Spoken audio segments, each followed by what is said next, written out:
Dans les fermes paisibles des Amish, où le rythme de la vie suit le pas des chevaux et où la technologie moderne n'a pas sa place, les tomates poussent de façon étonnante, certaines atteignant la taille de balles de softball, et tout cela sans produits chimiques. Alors que dans les exploitations industrielles, on utilise engrais synthétiques et machines sophistiquées, les Amish conservent une approche transmise de génération en génération, cultivée de manière naturelle et respectueuse. Ils n'ont pas besoin de semences modifiées ni de tracteurs pour réussir. Leur secret réside dans une profonde connexion avec la terre, entretenue grâce à une sagesse ancestrale. Ces tomates géantes, qui peuvent peser jusqu'à 1,8 kg, ne sont pas seulement un spectacle visuel, mais un véritable trésor de saveur et de pureté. Pour les Amish, cultiver n'est pas seulement un travail agricole, mais un acte de foi, une responsabilité spirituelle qui se reflète dans chaque fruit récolté. Dans de nombreuses communautés Amish, la culture de tomates géantes n'est pas seulement une technique agricole, mais un véritable art. Ces tomates, qui dépassent souvent le kilo et parfois atteignent près de 2 kilos, n'ont rien à voir avec ces tomates fades que l'on trouve sur les marchés. Elles sont juteuses, savoureuses et dotées d'une chair dense qui séduit quiconque les goûte. L'origine de ces pratiques agricoles remonte au XVIIIe et XIXe siècle, lorsque les Amish ont émigré en Amérique pour fuir la persécution religieuse. Venus de régions comme la Suisse, l'Allemagne et les Pays-Bas, ils ont apporté avec eux un savoir agricole qu'ils ont adapté aux conditions de leur nouvelle terre, principalement en Pennsylvanie, dans l'Ohio et en Indiana. Ces savoirs se sont transmis presque intacts, guidés par des principes d'autosuffisance, de respect de la nature et de simplicité. Aujourd'hui, à l'heure où l'on parle de durabilité et de changement climatique, la façon dont les Amish cultivent la terre prend une importance nouvelle, bien avant que l'expression empreinte carbone n'entre dans le vocabulaire courant. Ils pratiquaient déjà une agriculture à faible impact, sans électricité ni machines motorisées. Leurs fermes sont un modèle d'efficacité durable. Sans tracteurs ni produits chimiques, les Amish gèrent un système presque fermé où tout est recyclé. Le fumier animal, les résidus de récolte, tout est réutilisé pour maintenir la fertilité des sols. Cette approche n'est pas seulement efficace, elle repose aussi sur l'idée que tout dans la ferme est interconnecté, ce qui permet de prendre soin de la terre naturellement et sans dépendre de ressources extérieures. La culture des tomates géantes a une fonction pratique, sociale et économique.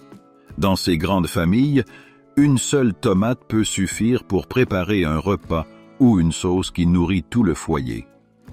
Les excédents sont partagés avec les voisins, renforçant ainsi une communauté fondée sur l'entraide.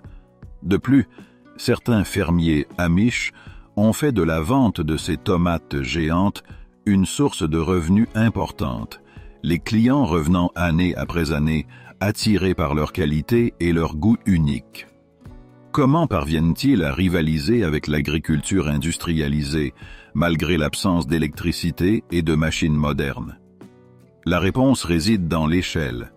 Les exploitations Amish sont petites, généralement entre 10 et 40 hectares, ce qui leur permet d'être beaucoup plus attentifs aux détails que les grandes exploitations. Ils peuvent surveiller la santé des plantes et prendre des décisions rapidement, chose que les grandes entreprises ne peuvent pas toujours faire. Dans un monde où le temps et les coûts de production priment, cette attention personnalisée et le soin apporté à chaque culture leur donnent un avantage unique. Leur secret ne réside pas seulement dans le rejet de la technologie moderne, mais dans leur lien profond avec la terre. Tandis que les experts modernes se concentrent sur des équilibres de nutriments et des technologies de pointe, Les Amish continuent à cultiver de manière traditionnelle, avec des méthodes transmises de génération en génération. Et bien souvent, la sagesse ancienne surpasse les solutions les plus modernes. Ce qui rend ces tomates spéciales, ce n'est pas seulement leur taille, mais aussi le respect et la patience avec lesquels elles sont cultivées. Pour un agriculteur amish, tout commence par le sol. Pour eux, la terre n'est pas seulement une ressource, mais un organisme vivant qui doit être soigné avec attention. Grâce à des techniques anciennes et sans produits chimiques, ils ont réussi à garder un sol fertile et riche en vie, permettant à leurs tomates de devenir énormes et délicieuses. La rotation des cultures, le secret du sol amish. Au cœur de l'agriculture amish, la rotation des cultures est bien plus qu'une simple pratique.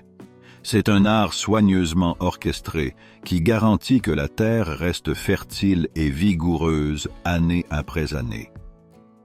Alors que les grandes exploitations commerciales répètent les mêmes cultures sur les mêmes champs saison après saison, les Amish suivent un cycle qui respecte les rythmes naturels du sol. Résultat, des sols plus sains et des cultures plus résistantes. Si un champ est consacré aux tomates cette année, il pourra accueillir du maïs l'an prochain, puis des céréales, du foin, avant de revenir aux tomates. Ce cycle aide à prévenir l'épuisement des nutriments et à interrompre les cycles de parasites. Mieux encore, des études ont montré que les champs cultivés par les Amish contiennent jusqu'à 30% de matière organique, en plus que ceux exploités en monoculture continue. En termes simples, cela signifie une meilleure rétention d'eau, une plus grande vitalité des sols et des tomates plus grosses et savoureuses. Le sol comme un pain parfait. Un vieux jardinier amish a un jour comparé une bonne terre à un bon pain. Tu ne peux pas le précipiter. Tout le monde sait quand tu triches, disait-il. Dans la vie amish, la qualité du sol est une priorité absolue. Pour obtenir une terre fertile, le compost joue un rôle essentiel. Les fermes amish sont célèbres pour la qualité de leur compost, qui ferait rougir même les jardiniers les plus expérimentés. La base de ce compost est le fumier de chevaux et de vaches, mais ce n'est que le début. Rien n'est gaspillé. Restes de cuisine, feuilles mortes, paille, voire papier déchiqueté, tout trouve sa place dans les tas de compost entretenus avec soin. Ces tas chauffent en se décomposant, éliminant les mauvaises herbes et les pathogènes, tout en favorisant la vie microbienne bénéfique. Les Amish savent que le compost est prêt lorsqu'il ne sent plus le fumier, mais rappelle la terre d'une forêt. Ce n'est qu'alors, après des mois de patience, qu'il est répandu dans les jardins, garantissant que les plantes reçoivent la bonne nutrition sans risque de brûler leurs racines. Pratique de labour. La méthode Amish. En matière de labour, les Amish se distinguent de l'agriculture moderne. Alors que les agriculteurs conventionnels dépendent de machines lourdes qui retournent profondément la terre, les Amish utilisent une approche de travail minimal du sol avec des outils tirés par des chevaux.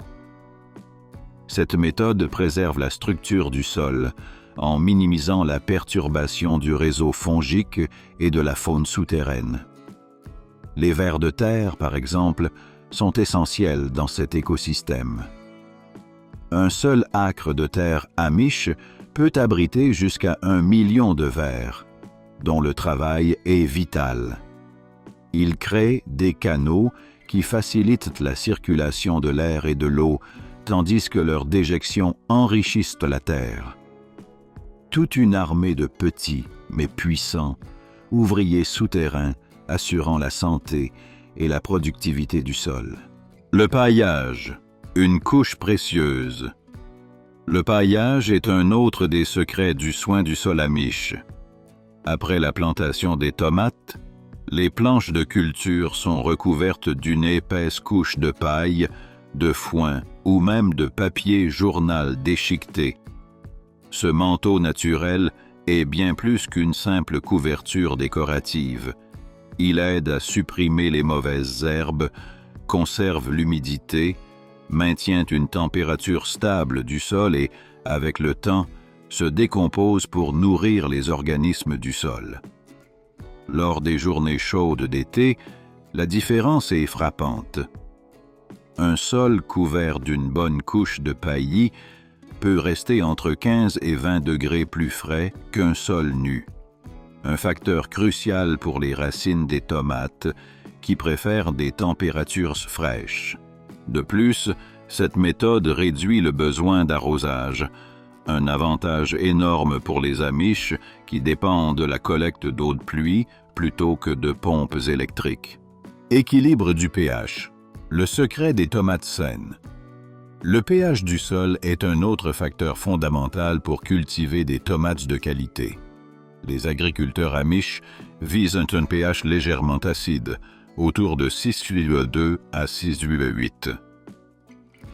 Plutôt que d'utiliser des produits commerciaux pour ajuster ce paramètre, les Amish emploient des méthodes naturelles, comme la cendre de bois de leurs poêles pour élever le pH, ou des aiguilles de pin pour le réduire. Ces solutions organiques agissent progressivement et sont moins agressives que les produits chimiques concentrés. Durabilité du soin du sol Amish. Une approche pour les générations futures. La véritable force de l'approche Amish réside dans sa durabilité. Alors que l'agriculture conventionnelle dépend souvent d'intrants chimiques pour maintenir la productivité, les fermes Amish parviennent à améliorer naturellement leur rendement au fil du temps. Certaines terres Amish sont cultivées depuis plus de 200 ans et leur fertilité continue d'augmenter. Cette sagesse ancestrale devient de plus en plus pertinente à une époque où l'agriculture moderne cherche désespérément des alternatives plus durables. Comme le dit un sage agriculteur Amish, « Nous n'héritons pas de la terre de nos ancêtres, nous l'empruntons à nos petits-enfants. » Moshemia. Avec ce principe en tête, tout ce que les Amish cultivent suit un cycle de respect et de renouvellement. Le choix des semences. La graine de l'excellence. La gestion du sol n'est qu'une partie de ce qui rend les tomates Amish exceptionnelles. Le choix des semences est aussi important que la qualité de la terre.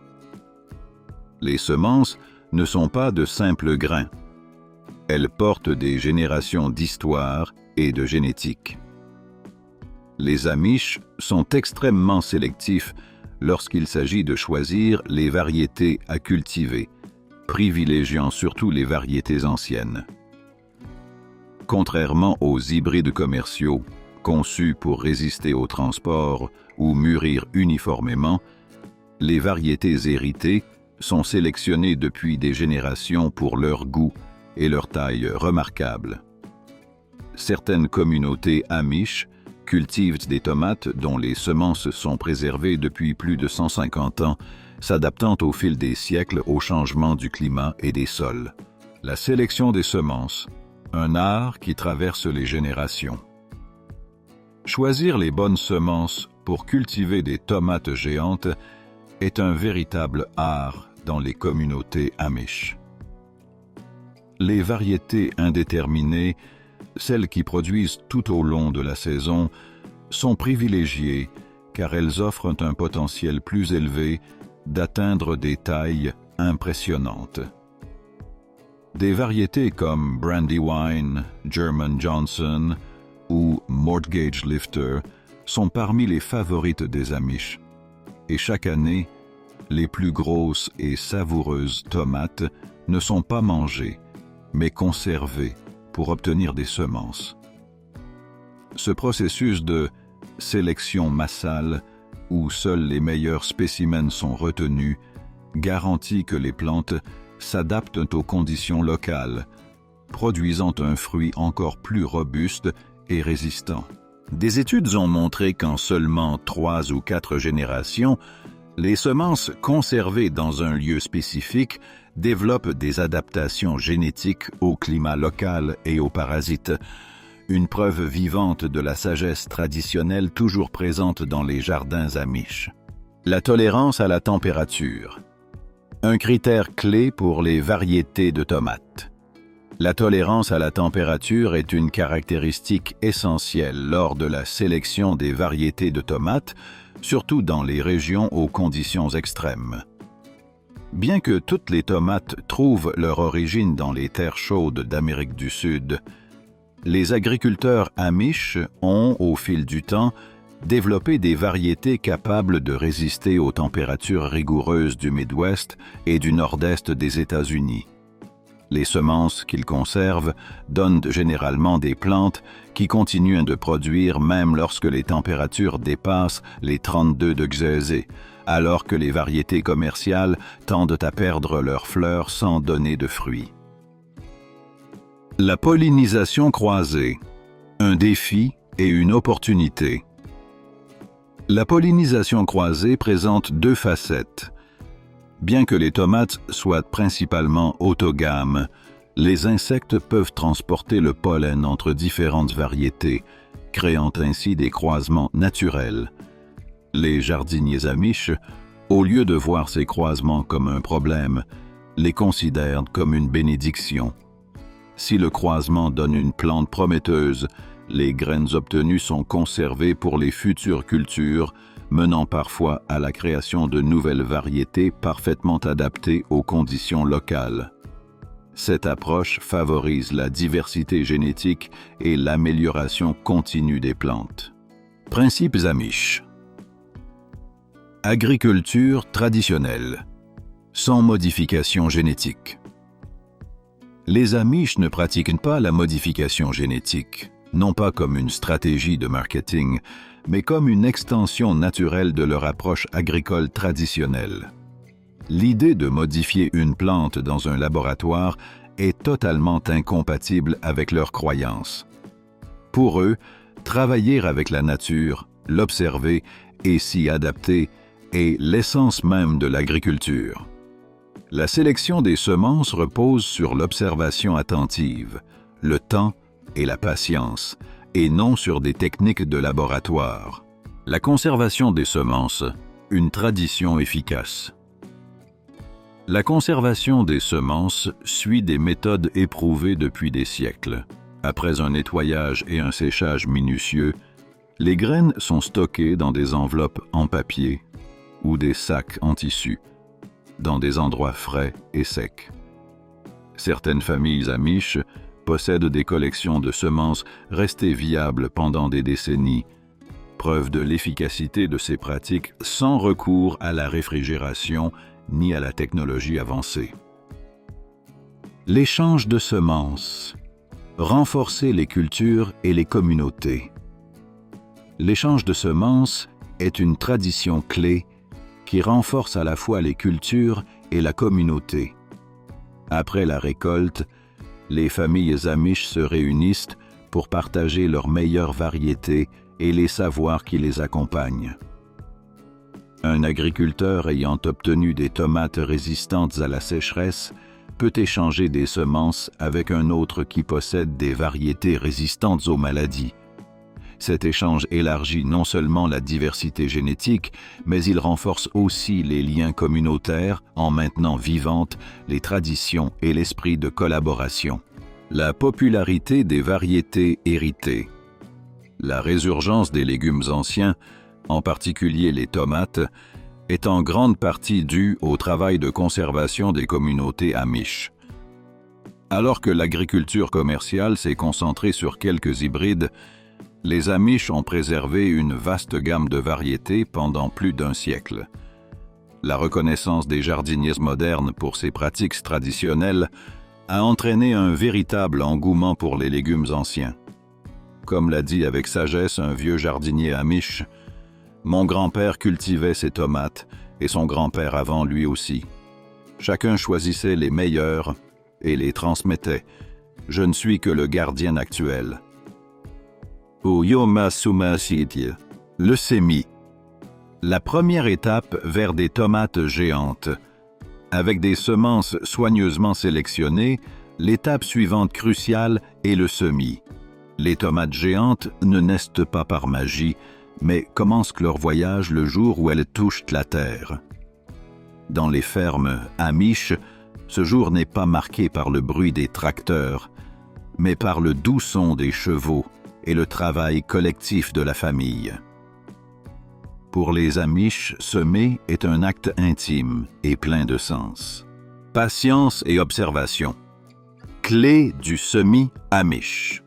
Au fil des générations, les agriculteurs Amish ont perfectionné leur méthode de semis, fondée sur l'observation et l'expérience. Le moment de planter n'est pas déterminé par une date de calendrier, mais par des signes naturels indiquant que la terre est prête. La floraison de certaines fleurs sauvages ou la présence d'insectes spécifiques peuvent signaler que la température du sol est idéale pour semer les tomates. Ces détails échappent souvent à l'agriculture commerciale, mais ils sont essentiels pour les Amish. Le semis manuel, une connexion avec la terre. Le semis manuel demeure la norme. Les jardiniers s'agenouillent dans la terre, creusent de petits trous avec soin et placent les graines ou les jeunes plants avec une attention méticuleuse. Ce lien personnel avec la terre assure non seulement que chaque plante reçoive l'attention nécessaire, mais il permet aussi d'ajuster immédiatement si une pierre gêne ou si le sol est trop compact. Aucune machine ne peut égaler le niveau de précision et de dévouement qu'apportent les jardiniers Amish à ce processus. Profondeur du semis, un facteur crucial. La profondeur du semis est un autre aspect clé dans la culture des tomates géantes. Contrairement à beaucoup d'autres plantes, les tomates peuvent développer des racines le long de leurs tiges. C'est pourquoi les Amish plantent profondément, enterrant parfois les longues tiges horizontalement dans des tranchées avec seulement quelques centimètres exposés. Cela favorise un système racinaire beaucoup plus robuste, contribuant ainsi à des fruits plus gros. En fait, une plante Amish développe généralement 2 fois plus de masse racinaire que les plants cultivés de façon conventionnelle, ce qui lui confère un avantage considérable.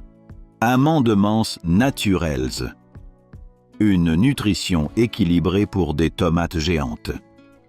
Les Amish ne dépendent pas des engrais chimiques, mais des amendements naturels qui favorisent un développement sain des plantes.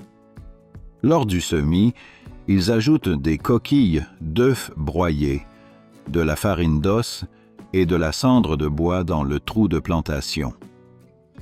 Ces ajouts simples apportent calcium, phosphore et potassium, des nutriments essentiels pour des racines solides et une croissance saine, le tout naturellement et sans recours à des produits artificiels.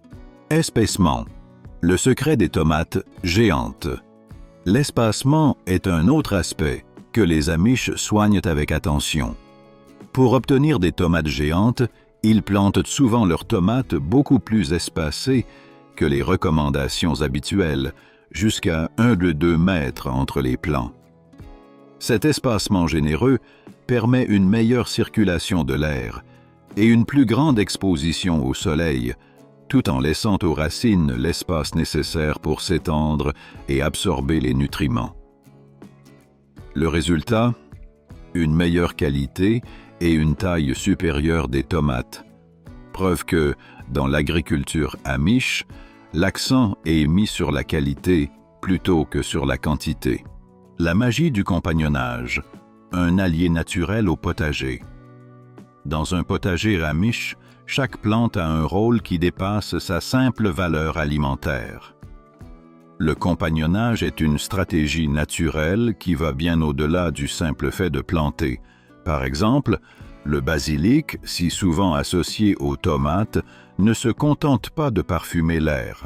Il éloigne aussi les insectes nuisibles.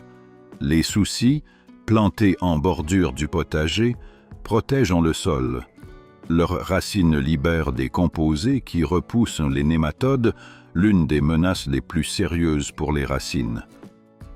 Quant aux capucines, elles servent de piège vivant pour les pucerons, les détournant des tomates sans qu'une seule feuille de celle-ci soit touchée.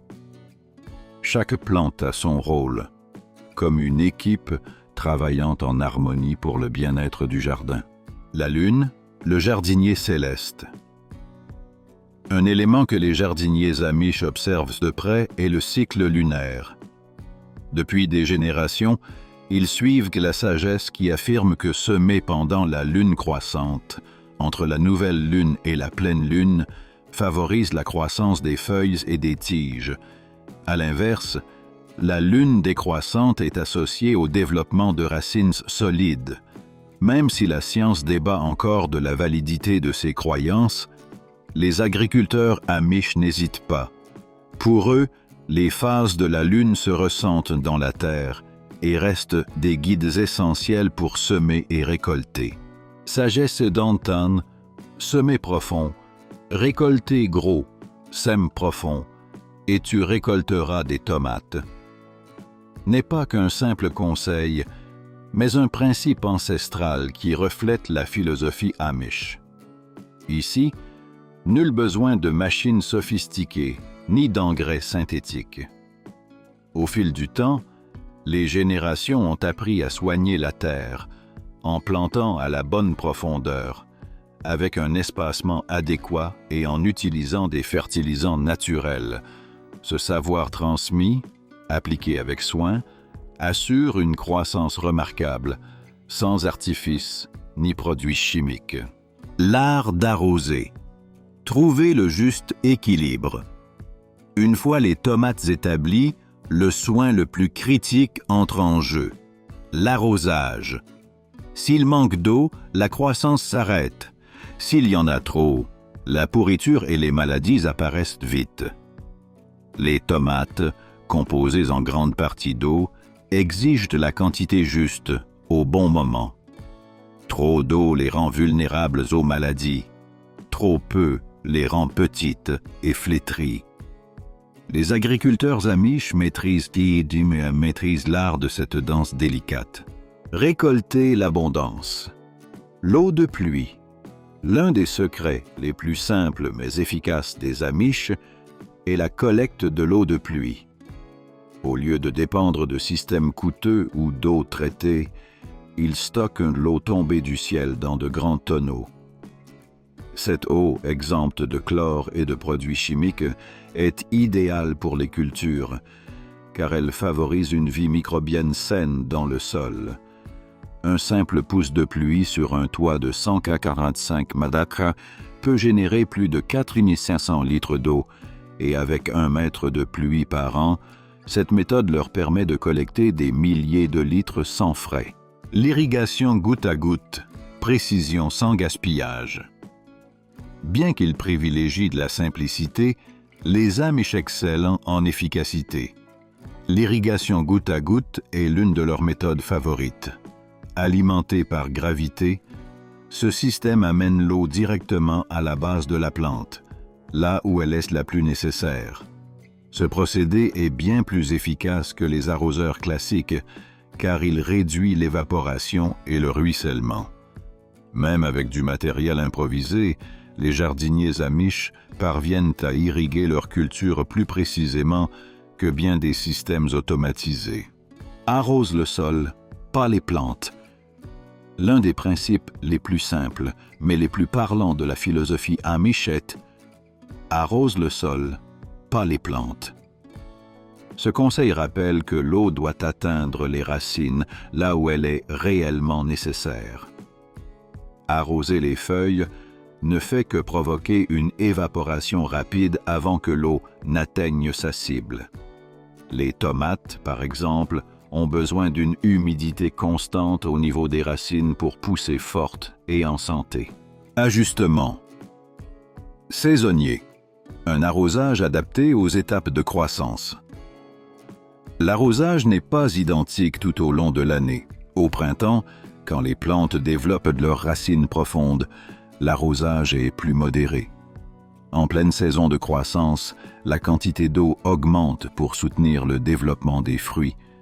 Mais à l'approche de la récolte, de nombreux agriculteurs amish réduisent légèrement l'arrosage, ce qui aide à concentrer les saveurs dans les tomates. Patience et observation, le véritable secret.